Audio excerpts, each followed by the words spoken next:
રસ્તે નથી જવું, આ રસ્તે નથી જવું, તેમ છતાં પણ એ રસ્તા ઉપર હું જારી ઝાંખરા કાંટા શા માટે હું પાથરું છું? કારણ કે ત્યાં મારે જવાનું જ નથી. અને આ રસ્તે મારે જવાનું છે, નિયમિતપણેનો મારો જવાનો રસ્તો છે, રોજ મારે જવું પડે છે, તો પછી એ રસ્તા ઉપર પણ હું શા માટે જારી ઝાંખરા કાંટા અને પથ્થર નાખું છું? એ મને જ વાગશે, કારણ કે મારે જવાનો રસ્તો છે.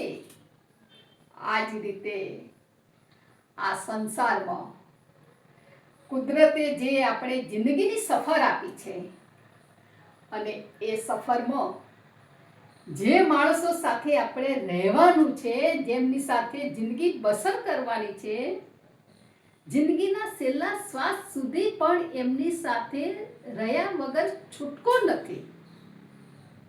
તો પછી એવા માણસો સાથે આપણે શા માટે સાથે રહેવાનું છે, છતાં શા માટે ઝઘડા કરવા, શા માટે વૈમનસ્ય વધારવું, શા માટે ખેંચાખેંચી કરવી, શા માટે તંગ કરવા, શા માટે ગુસ્સા કરવા? એ વ્યક્તિઓ જેવી છે એવી એની જે ખામીઓ છે અને જે એની કુશળતા છે એ સાથે સ્વીકારી લો.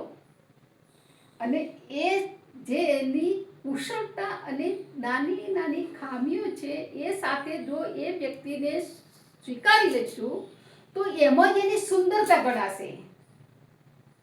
અને એ વ્યક્તિની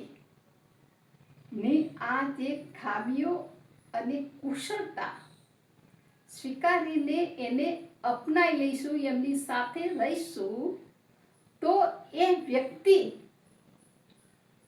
વધારે કંઈક સારું કરવા માટે પ્રયત્ન કરશે. જે કંઈક થોડું ક્યાંક એની ખામી છે એ સુધારવા માટે પ્રયત્ન કરશે.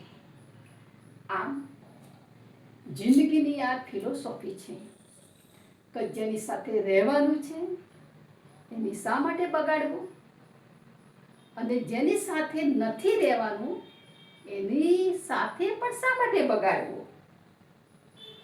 જિંદગીની સફર છે, ક્યારે કોની ગાડી અટકી પડે, કોની ગાડી ક્યારે અહીંથી સ્ટેશન આવી જાય અને કોની ગાડી ક્યારે બંધ પડી જાય, આપણા વચ્ચેથી કોણ ક્યારે વિદાય થઈ જાય, અને પછી આપણે એના ગુણગાન ગાઈએ છીએ. આ વ્યક્તિ તો આવી હતી, સુંદર હતી, મજાની હતી, બોલકી હતી, હસમુખી હતી.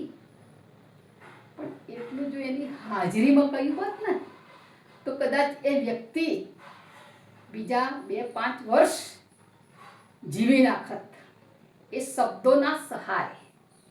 આમ સાથે રહેવું તો સંપીને રહેવું, નથી રહેવું તો શા માટે પણ બગાડવું? સાચી વાત છે ને? સાચી વાત હોય તો ચોક્કસથી મને જણાવજો હો.